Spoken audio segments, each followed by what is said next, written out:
एक छोटे से गांव में अरहम नाम का एक खामोश मिजाज लड़का रहता था। दूसरे बच्चों के बरक्स वो खेल कूद में कम और आसमान को तकते हुए ज्यादा नजर आता। इसकी सबसे बड़ी ख्वाहिश थी कि वो चांद से बात करे, क्योंकि इसे लगता था कि चांद उसकी हर खामोशी को समझता है। हर रात वो अपने घर की छत पर चढ़ जाता, दोनों हाथ घुटनों के गिर्द बांध कर बैठता और चांद को देखकर धीमी आवाज में कहता, अगर तुम मेरी कोई बात सुनते हो तो एक बार पलक झपकाना। चांद तो पलक नहीं झपकाता, मगर उसकी रोशनी जरूर कभी तेज और कभी मध्यम होती। अरहम ने इसे अपना इशारा समझ लिया। यूं चांद और उसकी खामोश दोस्ती शुरू हो गई।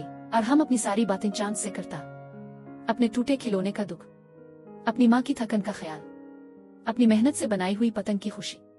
चांद हमेशा सुनता रहता। वो जवाब नहीं देता था, मगर अपनी नर्म रोशनी से दिल में सुकून भर देता।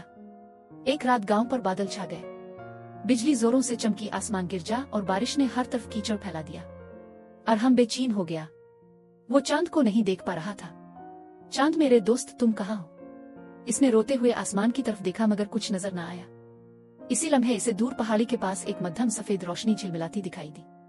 अरहम बगैर सोचे बारिश में भाग पड़ा। वो कीचड़ में फिसलता, पानी से भीगता, मगर रोशनी के पीछे चलता गया। पहाड़ी के दामन में पहुंचकर उसने देखा कि वो चांद नहीं था, बल्कि एक खोई हुई नन्ही चांदनी थी, ऐसी जैसे किसी कहानी में से निकल आई हो। इसके बालों में चांद जैसी चमक थी और वो बारिश से डी हुई कांप रही थी। अरहम ने आहिस्ता से पूछा, क्या तुम चांद की हो? वो मुस्कुरा कर बोली, हाँ, मैं चांदनी हूँ। आज बादलों में रास्ता भटक गई। अरहम ने हाथ बढ़ाकर कहा, आओ मैं तुम्हें घर छोड़ देता हूँ। वो इसके साथ चल पड़ी।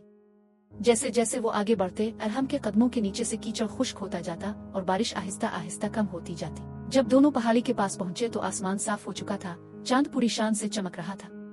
चांदनी ने अरहम का शुक्रिया अदा किया और चांद की तरफ उड़ गई। जाने से पहले इसने कहा, तुमने मुझे रास्ता दिखाया, अब चांद हमेशा तुम्हारी बात सुनेगा और कभी तुम्हें अकेला नहीं छोड़ेगा।